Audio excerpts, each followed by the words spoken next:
Hello class, and welcome to session 13. Today's topic is Managing Change and Transitions Part 2. I'm primarily going to talk about resistance and how it can be managed, recognized. However, before I do, I want to revisit a topic I briefly introduced previously because it has significant impact on the level of resistance experienced by organizations when introducing change. That topic is incremental versus radical change, and whether you introduce the change with a pilot project or roll it out organization-wide. The magnitude of any given change will impact how employees react, and therefore how the change should be managed. Employees will react one way to a change that does not cause them to move too far away from what they know and are comfortable with, that is, incremental change. However, they will react very differently to change that introduces a dramatic change to what they know, what we call radical change. The right leadership approach and the amount of change management required by a given project or initiative is unique and specific to the change. Here are some questions you might ask when identifying whether the change being introduced is either incremental or radical. Number one, how big is the gap between the future state and the current state? Number two, how different is the future state from the current state? And number three, how much of a departure from the current state is the future state? So think about a change you're working on right now. How would you describe the gap between the current and the future state? Is it radical or incremental? The more radical the change, the more likely the organization will experience levels of resistance, and the intensity of this resistance will vary depending on how the individual views the threats and its impact. Under these circumstances, implementing in phases and with a pilot may be the best way to go. Let me continue by offering a definition of resistance. Resistance is a force that slows or stops movement and is a natural or expected part of change. It is a human reaction. Sometimes it protects us, like when we're asked to do something dangerous. Someone we're walking with attempts to cross the street on a red light. A group of friends are going skiing, but you're a novice, and they want you to join them down the big hill, and you know better.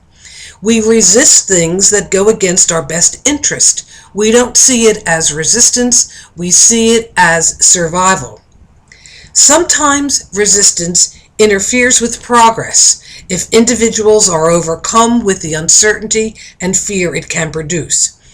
As we talked about previously, we can reduce or minimize uncertainty and fear by sharing and communicating what the change will be like. Rick Maurer, and that's spelled M-A-U-E-R for those of you who want to Google him and read more. Rick Maurer writes extensively about managing change, and he has identified 3 levels of resistance. Level 1 he calls I don't get it kind of resistance. This resistance occurs when there are lack of facts and figures, information, disagreement with the idea itself, or confusion about the change effort. Since level 1 resistance is due to lack of understanding and requires what he calls an intellectual response, it can be addressed through presentations, diagrams, and logical arguments. Many leaders, on the other hand, make the mistake of treating all resistance as if it were level 1. In other words, they give people more information, better arguments, detailed facts, when something completely different is called for. So that's level 1.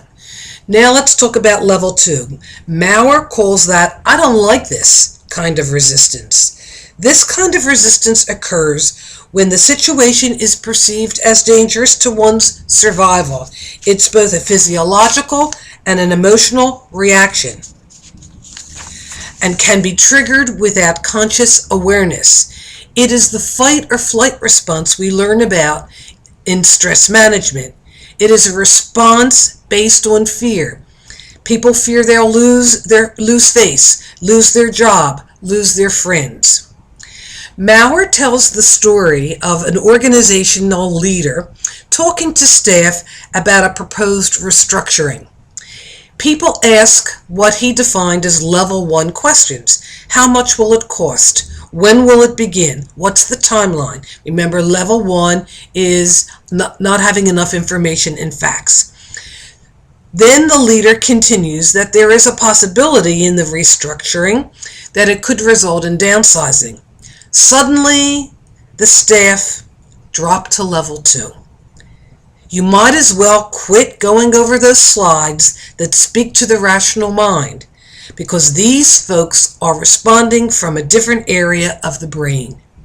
In level 2, staff then perceive the situation as dangerous and are preparing for fight or flight, even if they're not aware of it. Level 2 requires detailed conversations and lots of understanding, as well as presentations with facts and figures. Listening and meaningful dialogue are essential. So that's level 2. The last level of resistance identified by Maurer is called a level 3, the I don't like it form of resistance. It's personal. This level of resistance is bigger than the current change itself. The audience is resisting you or what you represent. The resistance is deeply entrenched and can be based on personal history of mistrust, cultural, ethnic, racial, gender, and religious differences, and significant agreement over values. I have an example that might better explain what the level 3 looks like and how it can be managed. A friend of mine some time back was president of his temple.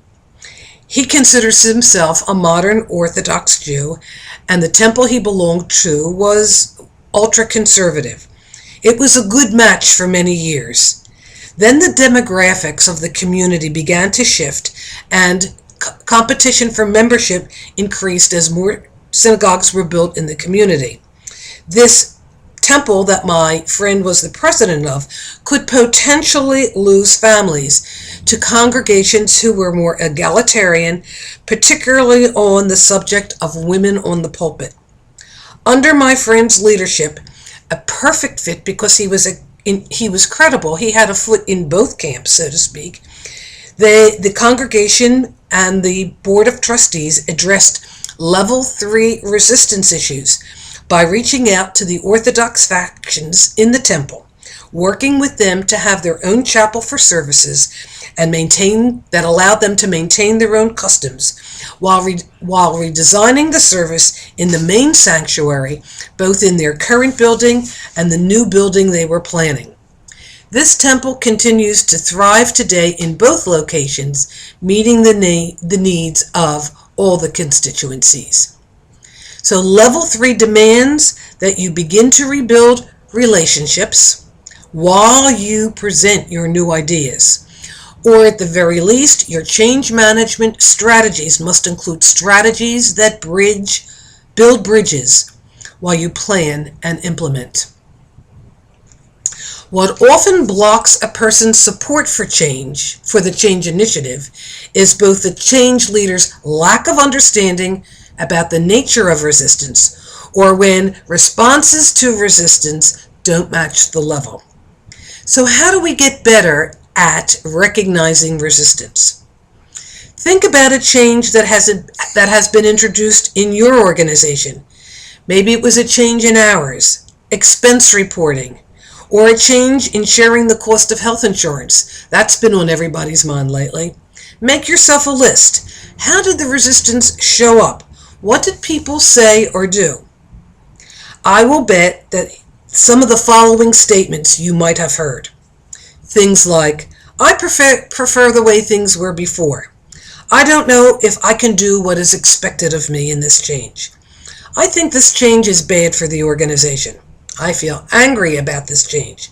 I can't concentrate on my work. I'm upset about the way the whole thing was handled. Now make a second list. This is for the underlying concerns that are not expressed directly. The list of statements I just gave are the verbal ones you hear. The ones that are underlying these statements are concerns such as fearing to appear incompetent, lack of trust in leadership. Can I believe what they say? Feeling out of control or losing control. Feeling vulnerable and feeling afraid and insecure. You can use these two lists for yourself. Just remember to make different lists for staff, managers, senior leaders, board members, volunteers. Each may exhibit different levels of resistance and therefore will need different response strategies in order to change the resistance to commitment. So what can you personally do to move yourself through resistance to commitment when dealing with change? Here are some ideas for you to consider. Be aware of your feelings and accept that it is natural to feel this way. Plan for and acknowledge resistance when you face a change. Understand that you will want to blame others for the change, but try to move beyond others to understanding the reasons and the need for the change. Allow yourself the luxury of resistance, but try not to get stuck there. Seek out other people for support and talk candidly about your feelings. Talk to people who have a positive outlook and see what they are doing to adjust to the change. And lastly, according to a survey from a large management firm, Wright Management Associates, 31% of employees are not able to adapt to changes at work, and this decreases their effectiveness on the job. As a result, change management strategies tend to fail, undermining the organization's ability to achieve the goals that the change initiative was designed to produce. The most common obstacles stem from a lack of adequate planning and preparedness and skills in managing the change process. So if your organization completes the strategic planning process, it is imperative that it implement the changes in accordance with all the principles, steps, and considerations we have addressed in this course. A summary outline will be provided in session 15 for you to use. See you again soon.